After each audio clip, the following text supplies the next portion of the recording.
this movie is really a movie that you don't see made anymore. I can't remember even the last, what was the last Western that you went to that you paid to see at a theater? I don't remember. Really, The Unforgiven, probably. Yeah, well, me too. And that was kind of a dark movie. Yeah. And I don't think that would really inspire anybody to want to go back and see a lot of Westerns. I liked it for what it was. This was very much in the Gary Cooper, How the West Was Won, you were a kid, let's go make a movie mold. Yeah, well,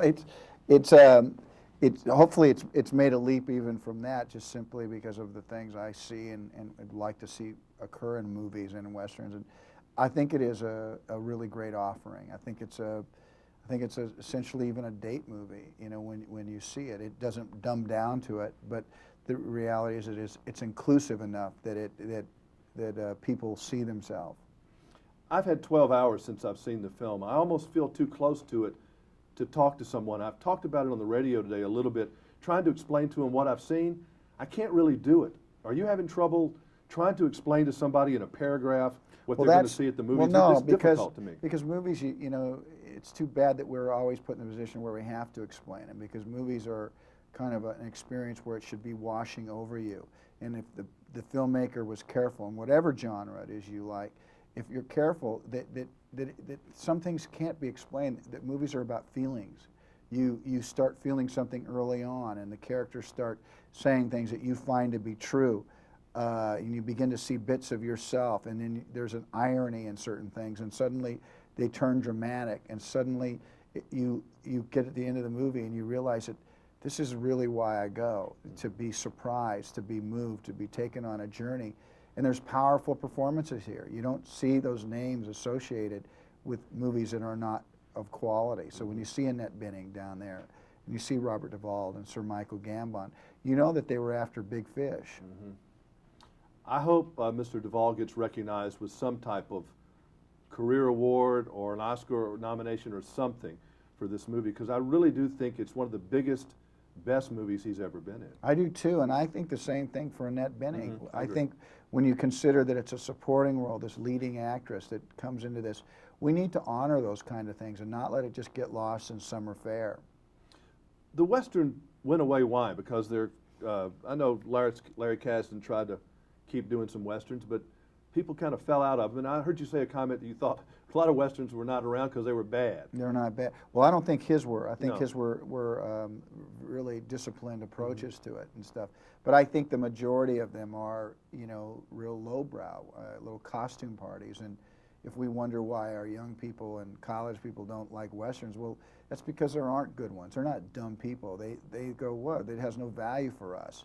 But the truth is, if you actually create an architecture, an emotional architecture, where they see themselves, and you create a finale that's quite exciting and stuff, you suddenly, then you're able to say, see what I told you? That's what I've been talking about.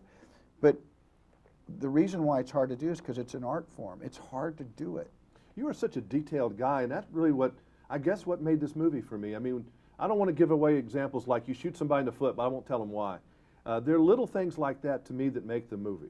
Do you go around when you look at the script saying, okay, either highlight this or this needs to be something that no one's going to talk about, but it's the little things that really do make this movie special? I think movies have to be theatrical, and when movies theatrical, it means it's a little bit different than our life, because our lives move at real slow paces. If you were actually to watch somebody's life, it wouldn't add up to a movie, but moments could. And so inside the moments that you find as highlights, you also try to find the detail inside the moment. And the human behavior, which is what every one of us recognize. That's why we enjoy comics so much, because a comedian will talk to us how we are in a living room, or how we are with our wife or with our girlfriend, and he might be just flirting right around the edges of reality, and it makes it funny. I think what you try to do with behavior, you know, in a Western, or if someone's fighting for their life, is you try to absorb human behavior. What would a guy do to win? And so we don't have to have it be really elegant. We can have it be very clumsy, and ultimately can be very entertaining, because you go, yes, yes, yes to all these things as they're happening. Go, that's how I would survive. Our pacing of our lives now is this kind of thing. I mean, everything's microwave and let's get going. It took me, I'm glad you started the movie off a little slow, because I've been going all day. I said, this movie is slow. I mean, it kind of pulled me down to where you were and then I was in the flow of the river and I was fine. We're used to seeing a car chase in the first, page of something or an explosion. So was it conscious effort for you to get people into the groove? Yeah, it wasn't not to make it slow, to pace it a little bit differently, because I don't want something to be slow. I don't want to go to the theater and be bored. But what happens is pace can be as important to a movie as what's said, as what people are looking like.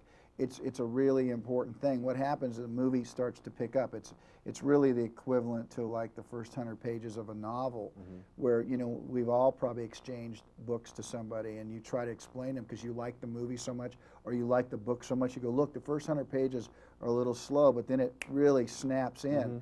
And I don't think there's one of us that haven't actually said that to somebody. Why do we say that? We say it in a protective way because we're saying this book is really good. Don't let this part fool you. And in a way, the movie probably wouldn't have been as good without those first 100 pages, or the book wouldn't have been. But don't let that fool you, because then you cannot put it down.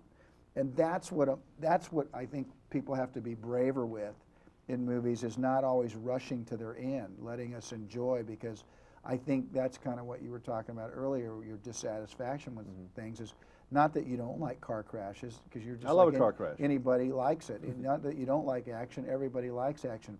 But you want to be in the middle of it somehow. You don't want to be on the outside.